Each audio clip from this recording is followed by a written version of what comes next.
Al correo sí, los del ingeniero Pons. Lo que es con el ingeniero Cortés, no sé qué determinación habrá tomado el ingeniero Cortés. No sé cómo lo Bien, viene manejando con él. vamos, gracias. Hagan lo que les dijo el ingeniero Cortés, lo que les dijo el ingeniero Cortés. No sé si él utiliza el mismo mail, no lo sé. Bueno, ahí estamos. ¿Están viendo la pantalla? Sí, profe. Bueno, el balance térmico, hay dos balances térmicos, de invierno y de verano, en donde, bueno, tendríamos que hacer ambos balances térmicos y diseñar conforme a cada uno de ellos. Para poder realizar el diseño tenemos que establecer cuáles son las condiciones de diseño interior y cuáles son las condiciones de diseño exterior. Esto normalmente se establece conforme a las temperaturas mínimas medias o máximas medias, según sea invierno o verano, de la ciudad de que se trate. Nunca se diseñan con las temperaturas extremas, salvo específicas recomendaciones o situaciones muy específicas de diseño.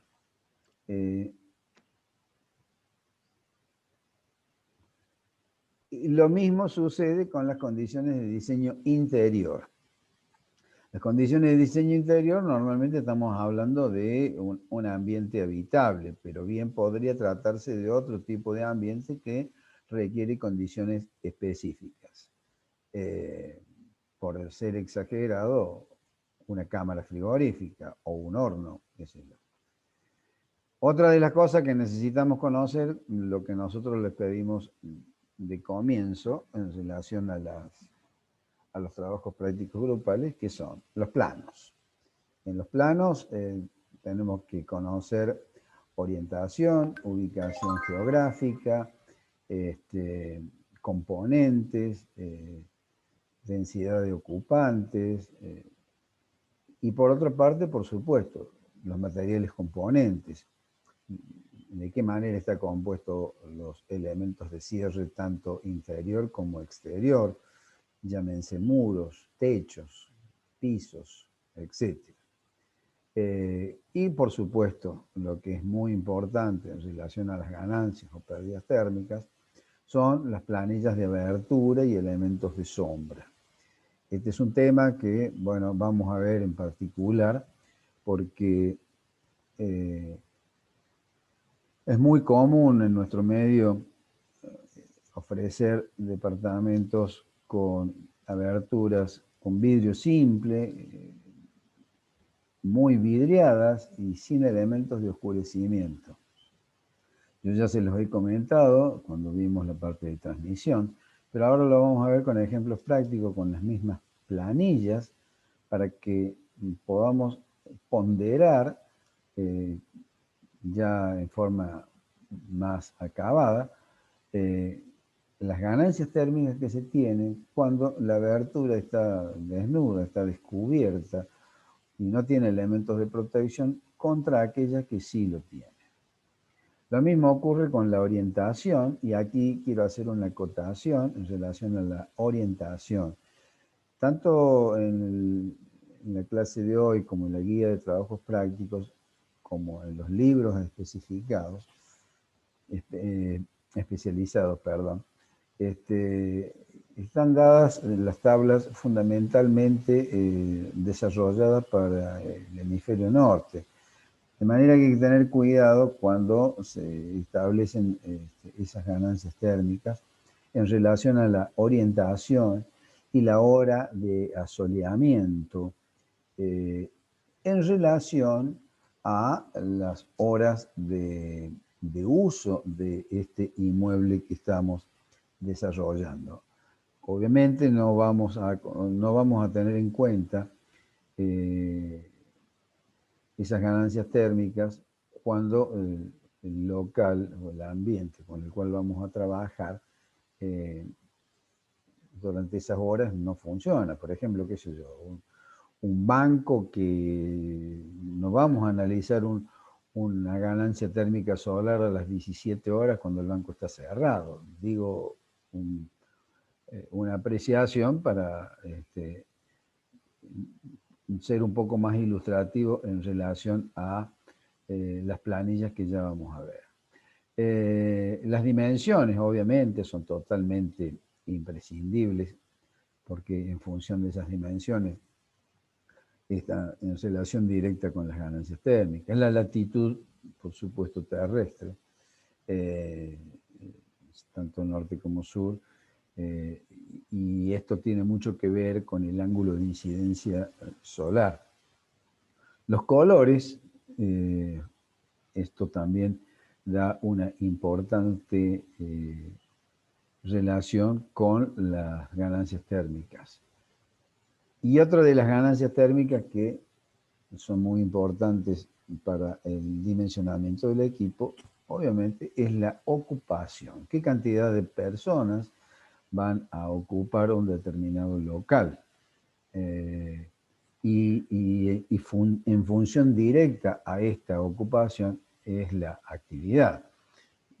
No es lo mismo hablar, que ya lo hemos mencionado en otras oportunidades, hablar de una ocupación de una persona por metro cuadrado con una actividad sentada, como por ejemplo en una sala de cine, a una actividad de un gimnasio. Puede cambiar la ocupación y la actividad. Las ganancias térmicas en cada uno de los casos son significativamente diferentes. La determinación del coeficiente K para cada uno de los herramientas, obviamente. El cálculo de la carga térmica por conducción, que va a aparecer inmediatamente después. Y el cálculo de la carga térmica por radiación solar. Con todo ello determinamos todas las cargas, más las cargas internas, y con ello determinamos la carga total. ¿Para qué es importante todo esto? Bueno, el equipo o los equipos que vamos a utilizar para acondicionar estos ambientes va a estar en función de la ganancia que van generando todos estos elementos, ocupación, transmisión, etc. Y tendremos que ir quitando o agregando calor según corresponda, según cómo vaya ganando o perdiendo ese calor. No lo podemos hacer en forma desproporcionada, sino a medida que esta ganancia o pérdida térmica se va produciendo. Y así, sí, dígame. Profe, Sí, disculpe, dígame. una consulta sobre lo anterior de las cargas. ¿En dónde entraría las cargas por las luces y eso? Aquí, ¿Sería una carga por radiación? la carga por iluminación tiene más que nada una carga de calor sensible que por radiación. Ya lo vamos a ver específicamente. Acá ¿está viendo esta imagen? Sí. Acá esta imagen puede ver usted ganancias por muros, ganancias por aire, y acá tiene un Q subíndice iluminación. Esta ganancia térmica por iluminación ya la vamos a ver, que va a depender del tipo de artefacto. Hoy en día la ganancia térmica por iluminación ha sido totalmente revolucionada con la incorporación de la iluminación LED. Prácticamente la iluminación incandescente ha desaparecido. Si bien persisten algunas otras como dicroicas, como mezcladora o como otro tipo de iluminación, la incandescente propiamente dicha prácticamente no existe más. Hoy con la tecnología LED es tan alto el rendimiento que se tiene de lúmenes por vatios y es tan bajo el aporte térmico que ofrecen estos artefactos de iluminación, estos sistemas de iluminación, que ha revolucionado totalmente el sistema de iluminación. Y aquí pueden ver en este ejemplo un poco lo que le estábamos desarrollando recién. O sea, las ganancias térmicas por muros. La ganancia térmica por muro, bueno, ya lo habíamos visto en la parte de transmisión, que tenemos la transmisión por el coeficiente pelicular exterior, el revoque, todas las capas con que está constituido el muro, más revoque interior, más el coeficiente pelicular interior, tenemos la transmisión o ganancia por muro. Vamos a ver que también vamos a tener ganancia o pérdidas térmicas por aire. El aire puede estar producido por un aire no controlado, que es por las endijas de las aberturas, o un aire controlado, que es por la renovación de aire, que yo lo voy a controlar con la renovación de aire en los equipos. La ganancia térmica por techo, por artefactos, por equipos, que pueden ser por iluminación, por motores, por artefactos de cocción, por las mismas personas que están en ese local, y las otras ganancias exteriores como la ganancia solar, que está compuesto, el calor por radiación, está compuesto por varios elementos, como por ejemplo la ganancia por conducción, las ganancias por aire, por ganancia solar o por los equipos propiamente dichos. Esto constituye todo el calor por radiación. ¿Qué pasa? Que no avanza. Ahí está. Bueno, en relación a cada una de estas condiciones, vamos a analizar cada una de ellas. Entre ellos tenemos las condiciones de diseño exterior. Nosotros podemos acceder, hoy en día con internet tenemos todas las posibilidades de acceder a las temperaturas de registros diarios con muchos años hacia atrás para determinar las temperaturas extremas. Acá, por ejemplo, tenemos en esta planilla, estamos mostrando distintas localidades de nuestra Argentina, y en ellos tenemos las temperaturas máximas y mínimas, que no se diseña con esas temperaturas. Por ejemplo, aquí en Córdoba, temperaturas máximas en verano 45 grados y mínima, obviamente en invierno, casi 9 grados bajo cero. No podemos diseñar con estos valores de temperatura. ¿Por qué? Y porque vamos a diseñar equipos sumamente con una potencia que va a ser totalmente obsoleta. Vamos a tener una potencia instalada muy grande, con un derroche de energía muy importante, una inversión de energía muy importante, que no tiene sentido, porque estas temperaturas son justamente temperaturas extremas. Se diseña con las temperaturas medias recomendadas. Y ahí tenemos, por ejemplo, en nuestra Córdoba, tenemos la temperatura media máxima y temperatura media mínima, para invierno o para verano, las recomendables. En este caso, por ejemplo, para verano se recomienda que la temperatura máxima de diseño tiene que estar en el orden de los 35 grados centígrados. Diseñar con temperaturas mayores, obviamente no les voy a decir que no se puede hacer, pero vamos a diseñar equipos más allá de la necesidad. Y las temperaturas de invierno, bulbo seco, lo recomendable en nuestra Córdoba es de 0 grados. Si bien tenemos temperaturas mínimas, medias, un poco menores, esta es la temperatura de diseño. Y con ello también, bueno, viene acompañado de la temperatura de bulbo húmedo, o en algunos casos la humedad relativa. En este caso tenemos temperaturas bulbo húmedo, 24 para verano y -2, o sea, 2 grados bajo cero para invierno. Un alumno en la clase pasada o la anterior, no me acuerdo, comentó sobre las temperaturas de Neuquén, no sé si está presente, pero bueno, Sí, profe. Bien.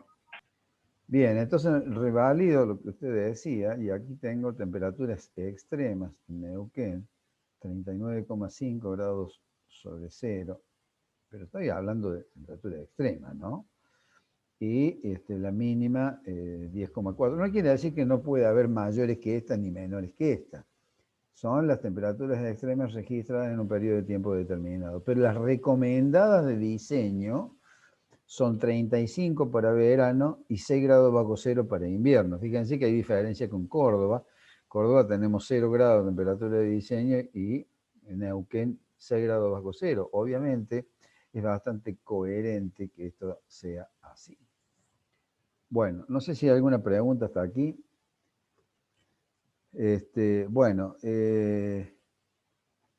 otro de los aspectos que tenemos para el diseño de las condiciones interior, esto ya vamos a la parte interior, va a estar en función de las características del ambiente que vamos a diseñar. Si es un ambiente de confort en general, si es de lujo, si es comercial, si tiene humidificación o no, etc. Vamos a tener distintas características en relación a las temperaturas de diseño. A ver, un segundito. Por ejemplo, para verano, y esto va a también depender de mucho de la zona, pero fundamentalmente de las características interiores. ¿Qué función se va a desempeñar? ¿Es un departamento? ¿Es una vivienda? ¿O es un auditorio para cine? ¿O es un ambiente para una fábrica? Entonces, fíjense, por ejemplo, en el caso de un ambiente en la condición de verano, en bulbo seco, 25 a 26 grados temperatura de diseño interior. Pero si es de lujo, y tenemos que estar hablando de 23 a 24,5. Hay clientes que piden que tenga una temperatura de diseño de 20 grados. Realmente es exagerado. Temperatura de 20 grados es hasta poco confortable. Y si no, recurramos un poco al diagrama de confort.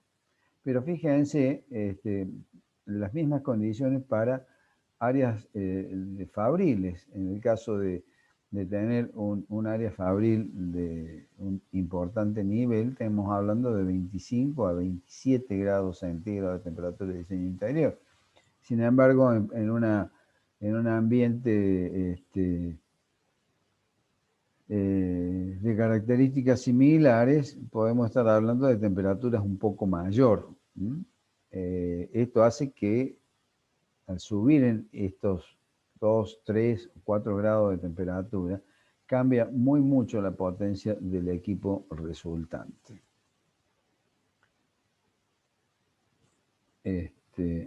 Bueno. Entonces, aquí está un poquito ampliado para que veamos estas diferencias. En una vivienda, casa o departamento, oficina, hospital, podemos estar hablando de temperatura de 23 a 24,5. Ustedes podrán ver las propagandas que da EPEC, por ejemplo, a los efectos de reducir los consumos energéticos, está en el orden de 24 a 25 grados centígrados. Fíjense, por ejemplo, la temperatura de práctica comercial, 25 a 26 grados de temperatura, un poquito por encima de las temperaturas recomendadas para de lujo. Lo mismo los locales comerciales, hay que ver si son locales comerciales de alta o corta permanencia, bancos, peluquerías, tiendas, departamentos, etc. Esto hace que, en definitiva, terminemos dando una temperatura de diseño lo más adecuada posible. Otra de las cuestiones que es muy importante conocer, porque hace al balance térmico, es si la calefacción en invierno va a ser con humidificación o sin humidificación. Es decir, si le vamos a aportar agua a la calefacción o no. Tengamos presente que cuando se calefacciona, lo hemos visto en el diagrama ciclométrico, Al aumentar la temperatura, aumenta las necesidades de humidificar el aire. ¿Por qué? Porque baja a humedad, a humedad específica constante, disminuye mucho la humedad relativa. Entonces tendríamos que incorporarle agua cuando calentamos el ambiente. Por ejemplo, nosotros tenemos un ambiente que la temperatura de invierno recomendada a bulbo seco es de 23 a 24 grados centígrados con humidificación, pero fíjense cuando no hay humidificación, tenemos que la temperatura subirla un poco más, entre 24 y 25 grados. Y lo mismo para las otras prácticas. En relación a la... Sí. ¿Qué sería eso de que estaba al lado de la temperatura? Perdón, no le escuché. En la tabla, ¿qué sería eso que está al lado de la temperatura? Al lado de humedad relativa, por ejemplo, en práctica comercial. Ah, oscilación de la temperatura. ¿A esto se refiere? Sí. Bueno, esto es una recomendación que ha implementado la empresa Carrier, más que me lo dijo porque lo había salteado. Oscilación de la temperatura. Esto es lo que está permitido variar en relación a la calidad de... ¿Dónde estarán esas preguntas? Las habían ¿Cómo? pasado. ¿Cómo? Apaga el micrófono, Samuel. La oscilación de la temperatura es lo que me permite variar en relación a la temperatura de diseño interior para no sobredimensionar el equipo. La oscilación de temperatura prevista, por ejemplo, para determinada calidad de ambiente, en este caso es hasta 2 grados menor para invierno con humidificación y 2,5 grados cuando no tengo humidificación. Es decir, ¿qué significa esto? Que yo, supongamos que mi temperatura de diseño elegida sea de 23 grados con humidificación, yo podría realizar la temperatura de diseño con 2 grados menos, porque a lo mejor me está saliendo un equipo muy grande. Entonces, según esta recomendación, ustedes ven aquí hay un pequeño gráfico que sale como una silueta de un hombre. Esto se refiere a la calidad de ambiente. Esa variación de temperatura está dada por la calidad de ambiente. Si yo, por ejemplo, puedo bajar, mi temperatura de diseño es de 23 grados centígrados, puedo llegar a diseñarlo hasta de 21 grados centígrados y logro una calidad de ambiente un poquito menor, pero logro bajar significativamente la potencia del equipo. Lo mismo acá, por ejemplo, en comercios, la temperatura de bulbo seco recomendada es de 22 grados, pero me permite una oscilación de 2 grados. Podría llegar a trabajar en 20 grados centígrados la temperatura de diseño interior. No sé si ha quedado respondido. Es decir, ustedes a lo mejor me podrán decir, oh, bueno, pero 1 grado no hace mucho al diseño. No, sí, hace mucho al diseño, porque esto multiplicado por los volúmenes de ambiente y por la totalidad de energía que estamos manejando, este grado, estos 2 grados de diferencia, influyen sobre el tamaño final del equipo. ¿Está claro? Oscilación de temperatura. Sí, profe. Ya lo vamos a ver en particular un poquito más adelante, pero se refiere a eso. Bueno, la radiación solar puede ser directa o difusa. Si es directa, incide directamente sobre la superficie de la Tierra y tiene que ver con la orientación de nuestro inmueble, de nuestra ventana, de nuestro muro, etc. Pero cuando es difusa, la superficie llega de la Tierra por reflexión y refracción sobre partículas de vapor de agua, ozono y polvo, y en este caso se reparte uniformemente, o sea que Cuando la radiación es difusa, no tenemos en cuenta la orientación. La incidencia sobre superficies vidriadas puede ser ganancia por radiación directa o por radiación difusa. En el caso de radiación directa, solo si los rayos atraviesan la superficie vidriada. Es decir, si yo tengo en nuestro hemisferio tenemos una orientación sur, generalmente no tenemos radiación directa. Y si tenemos orientación norte, tenemos una radiación directa muy importante. Mucho más importante sería todavía si tengo orientación oeste, porque en la orientación norte la ventaja que tenemos es que en verano la radiación solar es bastante vertical y en la orientación oeste es bastante horizontal, por lo tanto la penetración de calor es mucho mayor. La ganancia por radiación difusa va para cualquier orientación de la superficie vidriada, como les explicaba recién. Los efectos de los diferentes tipos de cristal van a absorber mayor cantidad de calor, los gruesos, pero también tienen que ver aquellos térmicos que reducen la ganancia térmica, es decir, si están opacados o tienen superficies reflectivas, etc. Y los efectos de los factores de sombra. Esto es muy importante. Hay una importantísima diferencia, ya lo vamos a ver en un ejemplo práctico, cómo se reduce el factor de sombra cuando existe un elemento, un parasol, un elemento de oscurecimiento exterior, una persiana, un postigo, etc. Y las ganancias por insolación de la superficie de vidrio. El vidrio funciona como una trampa de calor, de allí justamente lo que nosotros conocemos como efecto invernadero. ¿Por qué? Porque el vidrio deja pasar toda la radiación de onda pequeña, de alta frecuencia, de pequeña longitud, pero no deja salir las de baja frecuencia. De manera que este es un tema muy, muy problemático para el balance térmico de verano y no así para el de invierno, justamente de allí las características de un invernadero.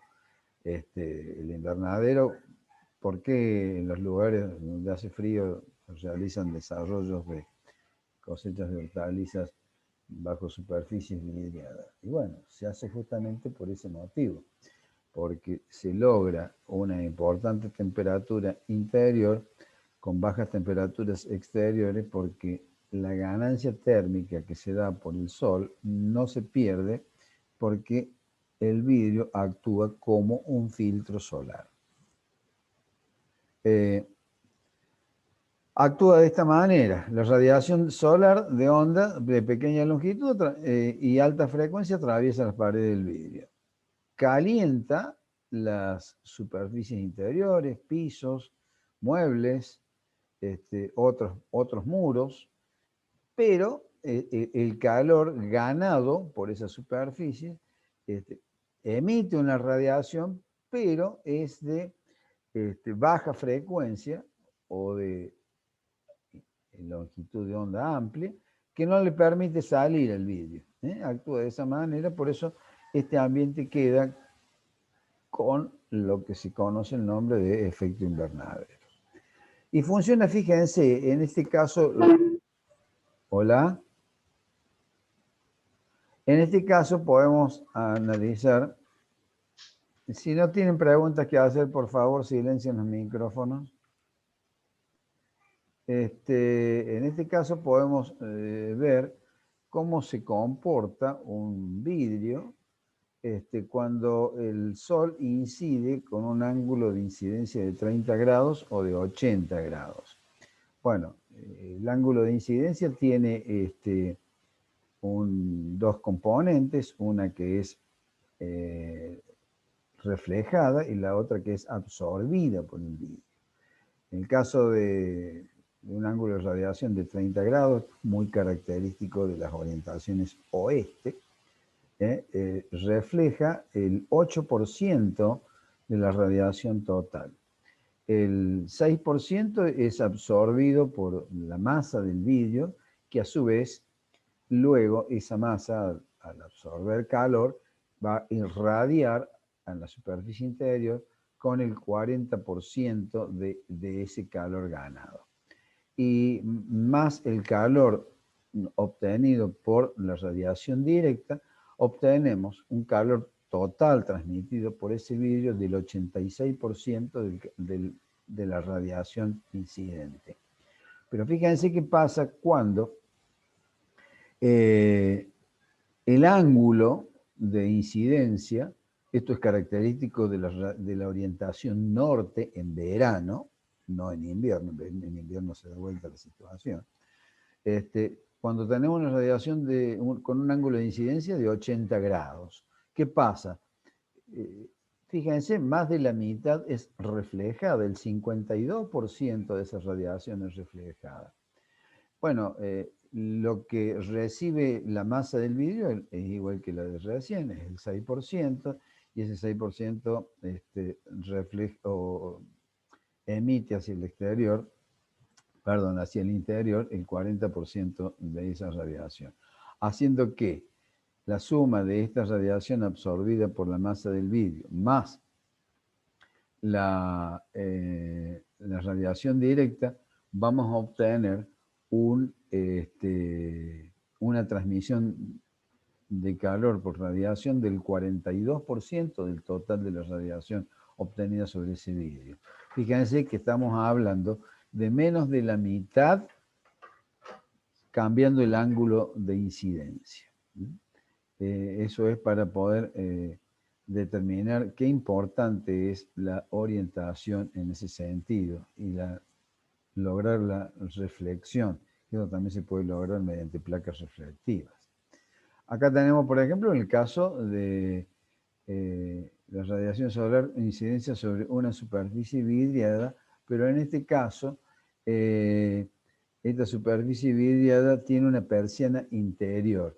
En la persiana interior produce una reflexión que evita que la radiación sea tan importante. Fíjense, en este caso, bueno, acá hay una composición vectorial, más los análisis de la reflexión y la transmisión, logrando que la radiación total es del 49%, en relación al caso anterior que teníamos el 86%. ¿Por qué? Porque se le ha colocado una superficie reflectiva interior, que es una persiana interior en el vidrio. Sí, esto hace que el costo de la abertura sea significativamente mayor, sí, pero si lo analizamos desde el punto de vista de las ganancias térmicas o la energía que nosotros necesitamos acondicionar, en poco tiempo se amortiza esta inversión. Y lo mismo ocurre cuando tenemos dos placas de vidrio con una cámara de aire y una persiana interior reflectiva. Acá tenemos una placa de vidrio, otra placa de vidrio, y entre medio, en este espacio confinado, tenemos una persiana tipo veneciana que se abre o se cierra a voluntad. Fíjense en este caso, con un ángulo de incidencia de 30 grados, de la misma radiación que anteriormente teníamos una ganancia del 86%, ahora vamos a tener una ganancia por radiación del 26%. Es muy importante esa diferencia que vamos obteniendo. Y esto es a voluntad, porque nosotros podemos estas persianas abrirlas o cerrarlas a voluntad. Eso de manera que la cerramos en verano y la abrimos en invierno. De esa manera se logra ganancias o pérdidas térmicas importantes. Esta tabla que la tenemos en la guía de trabajos prácticos, está indicada como tabla 15, son las aportaciones solares a través de vidrio sencillo, es decir, vidrio simple, sin cámara de aire, sin nada. Y acá estas tablas tienen la indicación, fíjense que nosotros vamos a utilizar la muestra que tenemos en la columna de la derecha, que corresponde a nuestra latitud, latitud sur. Y vemos que esta tabla tiene un horario solar que va desde las 6 de la mañana hasta las 18 horas. Nosotros vamos a ubicarnos según sea nuestro local. Es decir, supongamos que tenemos que diseñar una escuela que tenga escolaridad solamente diurna. Entonces, ¿cómo vamos a diseñar? Bueno, en enero no tenemos actividad y en diciembre poco y nada. Entonces prácticamente lo vamos a diseñar en noviembre, octubre y noviembre. Entonces nos vamos a ubicar acá en esta zona, octubre y noviembre, y vamos a ubicarnos en las horas de esa actividad. ¿Para qué voy a diseñar de las 6 a las 7 de la mañana o a las 14 y las 15 horas? Y a lo mejor a las 14 y 15 horas no tengo actividad áulica. Posiblemente tenga otras actividades, pero entonces, ¿cómo se trabaja con estas tablas? Ubico la orientación de esta abertura, orientación norte, sur, este, oeste, sureste, suroeste, etcétera, y voy a la ubicación de el horario o la amplitud horaria que yo quiero. Si yo tengo una amplitud horaria desde las 8 de la mañana hasta las 3 de la tarde, entonces, ¿qué voy a hacer? Estoy orientado al norte. ¿Qué pasa? Voy a ver cuál es la peor situación de la aportación solar. En este caso me va a dar 81. ¿Qué? 81 kilocalorías hora por metro cuadrado de abertura. Si tengo otra orientación, por ejemplo, la noreste, y mi horario de trabajo es desde las 15 en adelante, bueno, voy a tener una aportación solar que puede estar en el orden de los 35 kilocalorías hora por metro cuadrado de abertura. De esa manera puedo llegar a tener optimizaciones en las ganancias térmicas de aportaciones solares a través de vidrio sencillo. No sé si está claro esta tablita. Cuando veamos la parte práctica lo vamos a reforzar un poco más, pero bueno, si hay alguna pregunta, si no, seguimos. Bien. Esto es muy importante, factor de sombra. Van a ver ustedes cómo varía la radiación solar según los elementos que tenemos de oscurecimiento. Es decir, en esa ventana no tiene persiana, no tiene pantalla solar, no tiene nada. Bueno, ¿qué pasa con el factor de sombra? Y no tiene, 1. Entonces, todo el sol que va a incidir sobre el vidrio directamente pasa al vidrio. Ahora bien, si tengo elementos de oscurecimiento y tienen, según el color claro, color medio, color oscuro, y los listones de las persianas venecianas o persianas exteriores, el ángulo de inclinación es de 45 grados o menores, bueno, voy a obtener distintos valores de coeficientes. Fíjense, puede variar desde 1, que pasa el 100% de la radiación solar, hasta un color de claro para una cortina exterior de 16, 0,16, el 16% contiene. Pero fíjense, esto es cortina exterior. Fíjense qué pasa con una cortina exterior. Fíjense, la diferencia es notable. Bueno, perdón, acá esto es persiana. Vamos a comparar una cosa con la otra. Una persiana exterior, 0,18. Esta también es de exterior. Cortinas de tela, interior y exterior. Acá, esta comparación es válida. Fíjense, por ejemplo, una cortina clara, pero ubicada en el interior, tiene un factor de sombra de 0,56. Sin embargo, una cortina exterior, también clara, tiene un factor de sombra de 16. Es muy importante esa diferencia, ¿Por qué? Porque obviamente aquí paro el calor antes de que entre y esto yo lo paré después que entró. Esta es la diferencia importante en relación al factor de sombra. Ahora, ¿cómo incide todos estos coeficientes en nuestra radiación solar? Que en definitiva la vamos a tener que ubicar en las planillas de balance térmico. Este valor, que es R, que va desde 1 hasta, qué sé yo, 0,17, 0,12, 0,10, etcétera, lo vamos a multiplicar por la superficie vidriada y por el valor de radiación solar. Va a ir desde el oscurecimiento hasta un determinado valor. ¿Está claro esto? ¿Se entiende? Bueno, otra de las cosas que es muy determinante en relación a el calor que vamos a necesitar aportar por nuestro equipo o de extraer de nuestro equipo es el aire exterior. En función de las características del proyecto, tipo de local, uso, ocupación, se define si es necesario renovar o no el aire.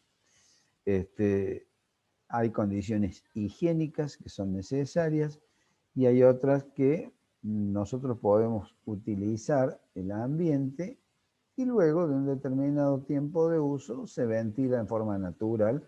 Por lo tanto, en esos casos en particular no es necesario renovación. Por ejemplo, qué sé yo, vamos a un caso extremo, el aire de un quirófano, mientras está operando, no tiene renovación de aire exterior, se utiliza el aire interior, se recircula y se enfría o se calienta. Una vez terminada la cirugía, se renueva totalmente el aire, en forma mecánica o en forma natural, según las condiciones. Para eso se realizan las estimaciones, sea de infiltración o sea de ventilación. Nosotros podemos tener ambientes ventilados intencionalmente con el equipo o por medio de infiltración que se obtiene por un ingreso de aire natural a través de endijas o rejillas de las aberturas, que va a estar en función directa del tipo de abertura y de la presión de viento. Eso está dado por tablas que están en la guía de trabajos prácticos y vamos a conocer dos tipos, el método de las rendijas y el método de las renovaciones. Y luego lo que nosotros vamos a hacer intencionalmente, que es en el caso de ventilación, que es un ingreso forzado de aire por necesidades de renovación, que está en función de la cantidad de personas, el tipo de ambiente, la función, etc., que normalmente se introduce a través del equipo. En el primer caso, cuando es infiltración, el equipo no conoce o este aire se renueva sin el control del equipo. En el segundo caso, sí, está controlado por el equipo y se puede ponderar perfectamente bien. El aire exterior es la infiltración por el método de las renovaciones. Esto es en el caso de, como se decía, el aire exterior logrado por las aberturas. Estas tablas que les estoy mostrando acá, la tabla 10, este está dado en la guía de trabajos prácticos, lo pueden ubicar perfectamente bien, en donde pueden entrar a la tabla de la siguiente manera. Ubican la clase de edificio, si tienen o no puertas exteriores, porque pueden tener ambientes que no tengan puertas al exterior. O sí, en el caso de hall de entradas, el caso de baños, por ejemplo, o infiltraciones a través de ventanas, que tienen una o dos o tres paredes expuestas. Entonces van a tener distintas condiciones de renovación por hora. Esta renovación nosotros la tenemos que ponderar para determinar cuál es la cantidad del aire infiltrado, esto no está gobernado por el equipo, esto directamente nosotros lo controlamos, lo hacemos mediante el balance térmico, es decir, nosotros vamos a determinar el volumen del local y conforme ese volumen del local y de acuerdo a este tipo de aberturas, si es una abertura común o es si está orientada al exterior o no, podemos determinar un coeficiente que puede ser 2, 3, 1,2, 0,3, etc. Y ese coeficiente lo multiplicamos por el volumen del local, lo dividimos por 60 y obtenemos de esa manera el volumen de aire infiltrado. De esa manera determinamos, según el tipo de aberturas, qué cantidad de aire infiltrado tenemos. Hoy en día disponemos de aberturas bastante herméticas, como son las aberturas de aluminio con cierre a burlete, que tenemos valores de infiltración realmente bajos, en donde los valores de renovación, en el caso de necesidad, lo tenemos que imponer nosotros. Y por el método de las rendijas, bueno, en este caso posiblemente sea un poquito más complicado. ¿Por qué? Porque tenemos que determinar la cantidad de metros lineal de la abertura.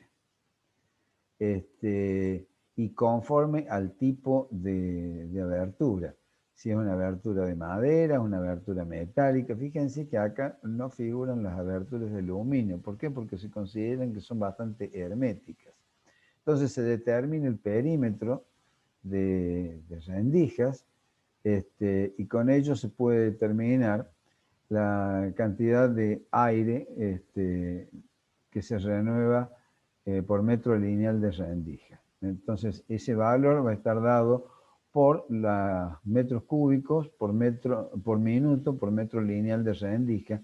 Y esto también está en función de la velocidad del viento. Según la velocidad del viento va a cambiar la cantidad de infiltración. Y con esto determinamos el aire exterior. En el caso de tener requerimientos de ventilación, donde nosotros sí vamos a imponer el aire de renovación a través del propio equipo, sí, allí ya vamos a indicarle, decir, bueno, en este equipo yo voy a necesitar para, según la actividad, hoy en día prácticamente el tema de ambientes con fumadores por cuestiones legales, hoy está impuesto por ley, que el que quiere fumar tiene que salir afuera, salvo que existan lugares específicos para fumadores. En ese caso, bueno, esta tabla está contemplando si existen o no fumadores para determinar la cantidad de metros cúbicos por minuto y por persona que es recomendable renovar, que va desde un valor recomendado, un valor mínimo y un valor que está dado por la superficie del piso. Conforme a esto, nosotros podemos determinar la cantidad de aire que debemos renovar en la unidad de tiempo, o sea, metro cúbico minuto, que después lo vamos a pasar a hora, ¿no? Tendremos que multiplicarlo por 60. Pero tienen todos los valores como para poder determinar. Por ejemplo, en el caso de una escuela, no hay fumadores, Lo recomendable es renovar 0,20 metros cúbicos por minuto y por persona. El mínimo recomendable en el caso de una escuela es 0,15. ¿Por qué es recomendable una renovación? Por el número de alumnos, por el número de personas que hay en el ambiente. Entonces, para evitar el viciamiento del aire es recomendable una renovación. Sin embargo, hay lugares donde no necesita renovación, que en el caso de pasillos, como les decía, sala de operación, no se recomienda la renovación mientras se use en la sala de operación, pero cuando se termina de realizar la intervención quirúrgica hay que renovar totalmente el aire. Bueno, y de esta manera, fíjense otra de las cuestiones que por allí me han preguntado, una cocina. Las cocinas tienen normalmente su propio elementos de extracción, la campana de evacuación de gases de cocción y de combustión. De manera que el requerimiento de ventilación para un equipo de aire no existe. No vamos a acondicionar el aire de esa cocina porque realmente es una inversión energética muy importante. ¿Estamos hasta acá? Bien, ¿cómo calculamos el calor sensible, el calor latente del aire para el exterior? Esto nosotros lo hemos determinado, ya se los he mostrado anteriormente, que el calor sensible está dado por 17, que es una constante, por el volumen de aire exterior, por la diferencia de temperatura. Esta diferencia de Hola. Abrieron un micrófono allí, por favor, ciérrenlo. El valor de 17, ¿de dónde sale? Bueno, del peso específico del aire, del calor específico del aire, etc. Algunos autores toman 18, pero bueno, nosotros tomamos 17 por regla general. Si por allí alguno toma 18, bueno, no está mal, porque en realidad no es 17 exacto, es 17 y fracción. Y lo multiplicamos por lo que veníamos determinando recién, el volumen de aire necesario a renovar, por delta T, que ya vamos a ver delta T, la diferencia de temperatura interior y exterior, que puede variar con la oscilación de la temperatura, y con otro valor que también puede variar, que es la diferencia equivalente de temperatura, que ya lo vamos a ver, que es otra tablita que tenemos en la guía de trabajos prácticos. Y en relación al calor latente, vamos a obtener el calor latente que necesitamos aportar. Va a estar dado por 42, que es otro coeficiente, que depende justamente de ese vapor de agua que incorporamos, por el calor específico del vapor, etc. El peso específico, el volumen de aire exterior y ¿qué? ¿Acá hay diferencia de temperatura? No, acá hay diferencia de humedad absoluta. Hay que tenerlo en cuenta esto. ¿Está claro hasta acá? ¿Alguna pregunta? Seguimos. Las transmisiones por cerramiento, esto es muy importante. Transmisión de calor y vapor de agua a través de los materiales. Por diferencia de temperatura se produce un flujo de calor. Obviamente, si no hay diferencia de temperatura, no hay flujo de calor. Y por diferencia de tensión de vapor se produce un flujo de vapor. Eso generalmente, ya vamos a verlo, ¿en qué caso se produce? Bueno, las personas aportamos vapor al ambiente. Y algunos pocos artefactos, como por ejemplo una cocina, una máquina de café, etcétera, puede llegar a aportar vapor al ambiente. Vapor de agua en contacto con superficie con temperatura menor al punto de rocío. La condensación son otros elementos que hay que tener en cuenta, que ya lo hemos visto también. La transmisión de calor por cerramientos externos. Diferencia de temperatura del aire exterior-interior y calor absorbido. Bueno, esto lo vamos a ver ahora con esto. La diferencia entre la temperatura exterior e interior del aire capaz que resulta del flujo calorífico total a través de la estructura. Esto, en definitiva, nosotros vamos a determinar el calor que fluye a través de la estructura por medio de esta ecuación que ya la hemos visto en repetidas oportunidades, que es el valor de K, que es una de las cosas que ya venimos hablando, por la superficie, por la diferencia equivalente de temperatura, que es lo que estábamos definiendo acá. La diferencia equivalente de temperatura va a estar en función de la orientación, del tipo de cerramiento, del color, etc. Esto hace que posiblemente la diferencia de temperatura real sea un poco diferente a la que nosotros realmente tomemos, que va a estar en función de estos valores que estamos definiendo. Ahora cuando veamos la tabla, vamos a ver exactamente cómo funciona esto. De todos modos, en el trabajo práctico lo vamos a ver con mayor precisión. No sé si quieren tomar un descansito, pero para no hacerlo tan pesado a esto, se los muestro rápidamente.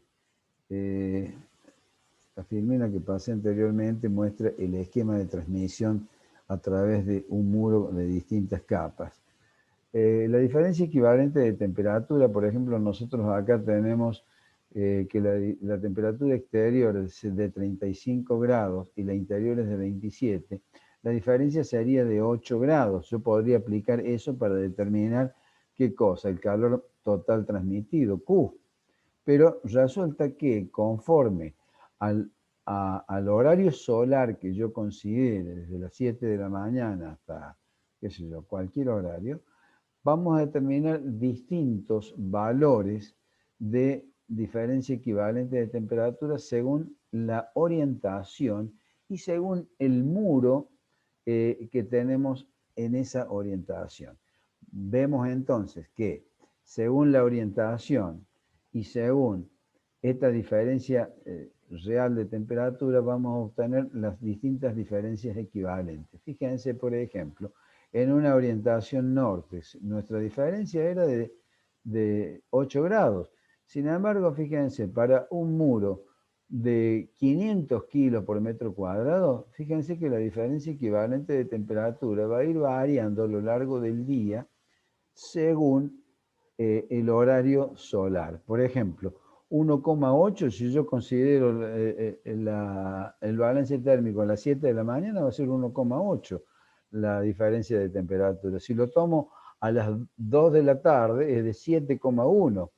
¿Por qué? Porque tengo un muro importante de aislación. Ahora, fíjense, si el muro no tiene esa aislación tan importante, es un muro más permeable a la temperatura, o sea que tiene menos resistencia térmica, fíjense qué pasa. La diferencia de temperatura la tengo que tomar en 9, quiere decir que es mayor la diferencia equivalente de temperatura a las 3 de la tarde que la diferencia real de temperatura. No sé si me están entendiendo. Esta tablita la ideó la empresa Carrier a los efectos de optimizar el balance térmico. No para economizar, sino para optimizar. En algunos casos la economiza y en otros casos la encarece. En general la optimiza, la mejora. ¿Por qué? Porque determina con exactitud la ganancia térmica real. Es decir, a ver si queda claro el tema. Si yo quiero determinar la ganancia térmica que tengo a través de un muro, de un techo, ¿qué es lo que hago? Determino la superficie, determino el coeficiente K y determino la diferencia de temperatura.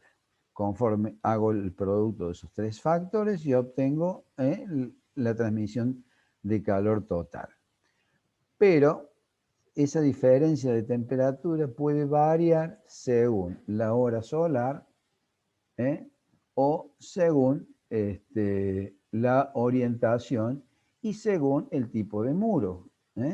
Esto es para muros de color oscuro, hay muros de color claro, etc. ¿Me van siguiendo hasta acá? ¿Alguna pregunta? Sí, profe. Yo tengo una pregunta. Dígame. Cuando hacemos los cálculos, ¿elegimos la hora en la que se genera más diferencia de calor? Puede que sí, puede que no. Eso va a depender de las horas de uso del local. Como yo le decía, si usted, por ejemplo, diseña, qué sé yo, un dormitorio, donde ese dormitorio, ¿cuándo lo voy a usar? Bueno, lo voy a usar desde las 18 horas hasta las 8 de la mañana, de las 22 horas hasta las 8 de la mañana. ¿Para qué lo voy a diseñar con una radiación solar a las 2 de la tarde si no lo voy a usar? Ahora se me dice, no, este hombre va a dormir la siesta. Ah, bueno. Si va a dormir la siesta, lo voy a usar en las horas de la siesta. Estoy poniendo un ejemplo medio burdo, a lo mejor no corresponde, pero ¿qué quiero decir con todo esto? Usted va a diseñar esa diferencia de temperatura en función de las horas de uso. ¿Por qué? Porque si lo diseña en la peor condición y no lo va a usar, por ejemplo, qué sé yo, un banco, ¿es correcto diseñarlo entre las 16 y las 20 horas? Y no, porque a esa hora el banco no funciona. Funciona desde las 9 de la mañana hasta las 2 de la tarde. Entonces, en esa amplitud horaria, sí, posiblemente tome la más desfavorable. Pero no dicen Claro. la sí. No, porque, por ejemplo, nosotros tenemos un hotel y tenemos la parte del comedor, entonces se usaría también por la mañana, por la tarde y por la noche también. Sí, perfecto. Entonces ahí tendremos que ubicar con Entonces, la diferencia de temperatura más alta. bien, usted en ese caso tiene que tomar, en primer lugar, la orientación. ¿Dónde está orientado? El muro, ¿dónde está orientado? ¿Al norte, al sur, al este, al oeste? ¿Qué tipo de muro es? ¿De 100, de 300, de 500, de 700 kilos por metro cuadrado? Muy bien. Determinado esas dos condiciones, usted se va a ir a decir, bueno, ese comedor, ¿cuál es la peor condición? A la mañana no, voy a diseñarlo entre las 12 y las 15 horas. Entre las 12 y las 15 horas, ¿cuál es la peor condición para esta orientación? A ver, si yo tengo una diferencia de diseño de, en este caso, 8 grados, usted puede tener a lo mejor, según la ubicación geográfica, a lo mejor tiene 40 grados de temperatura exterior y tiene 25 grados de temperatura interior, a lo mejor la diferencia real de temperatura es 10 grados, no de 8 como en este caso. Se va a venir acá y va a hacer una extrapolación lineal, va a decir, bueno, ¿cuál es la condición más desfavorable? Mi salto térmico es de 10 grados. Bueno, no voy a diseñar con 10 grados. ¿Por qué? Porque la orientación y la calidad y el tipo de muro me da que el delta T va a ser de 9 grados o de 8 grados, etcétera. Por ejemplo, acá 8,4 grados. Está justamente esta hora, que es el horario pico, a lo mejor si el comedor trabaja de las 12 a las 15 y posiblemente acá no lo use. Fíjense, alguno me podrá decir, ¿cómo? Un muro más grueso tiene mayor ganancia térmica. Fíjense que ha variado desde este valor a este otro. ¿Por qué? Porque ha acumulado mayor cantidad de calor y a las 15 le da el pico. No sé si me siguen la explicación. En definitiva, usted va a diseñar con la hora solar más desfavorable según la orientación y el tipo de muro. ¿Quedó claro? Sí, sí, gracias. Si no le Profe, quedó claro, repítame, no quiero, a lo mejor yo por explayarme en la explicación la he confundido, pero fíjense que estas tablas son bastante completas. Acá le dice los colores del muro, la variación diaria de la temperatura en 14 grados, en fin, hay una serie de valores. El tema de diferencia equivalente de temperatura no es una tabla, son muchas tablas que le permiten de esta manera optimizar cuál es la diferencia de temperatura que yo tengo que tener en cuenta para un correcto balance térmico. profe, si tuviera otra temperatura exterior y otra interior, hay otras tablas, ¿no? Sí, claro. Ay, Sí, por supuesto. Usted ay, tiene que ¿no? determinar justamente cuáles son las diferencias entre la temperatura exterior e interior. Claro. Y también tiene que analizar los colores del muro, etc. Sí. Profe, en el caso de un hospital sería, dependiendo de la zona que abarque, ¿no? Por ejemplo, si es sala de internación, ¿qué horario No, abarcamos? en ese caso que está ocupado las 24 horas, no, en ese caso analiza la peor condición. Sí, no, Claro, lamentablemente cuando usted no tiene una hora específica de diseño, donde está ocupado las 24 horas y no, toma la peor sí, condición. después está el auditorio, que ahí sí podríamos hacerlo con hora, Claro, pero vale, bueno, la sala de internación creería que no. claro, Gracias. bien. Bueno, ¿alguna otra pregunta? Si les parece, son las 19:11. El tema es bastante largo. Quiero darles un vistazo así en general. Por ejemplo, acá tienen algunas tablas que son los coeficientes de transmisión global para terrazas, para muros, donde pueden ver distintas tipologías de muros, distintas tipologías de cubiertas de techo, en donde pueden determinar conforme a esas distintas tipologías los distintos valores de coeficiente K. Esto es muy importante que lo tengan en cuenta porque me han venido haciendo muchas preguntas cuando han determinado o quieren determinar el valor de K. Y me dicen, profe, pero a mí me da esto, me da lo otro. Bueno, acá tienen en las tablas de la guía de trabajos prácticos, la hemos subido para que ustedes la pueden consultar. Pueden ver acá toda la gran variedad que tienen de distintos casos. Acá tienen muros de ladrillos, de adobe, de hormigón, de ladrillo macizo, de ladrillo hueco, y pueden determinar cada uno de los casos por aproximación. Fíjense con enlucido ligero de 12 milímetros de espesor, enlucido de arena, saben lo que es el enlucido, es el revoque, con panel aislante, con entramado metálico. En fin, hay un montón de posibilidades para que ustedes puedan determinar cuál es el valor del coeficiente K que necesitan obtener. Yo para no cansarlos, yo cortaría acá y seguiríamos en todo caso, tomamos 10 minutitos y seguimos con la corrección de trabajos prácticos para no hacerlo tan pesado. Hacemos un pequeño recreadito, ¿les parece bien? Sí, profe, está bien. Sí, profe, por favor. Profe, lo que estamos con usted en el TP, ¿nos quedamos en este Zoom? Sí.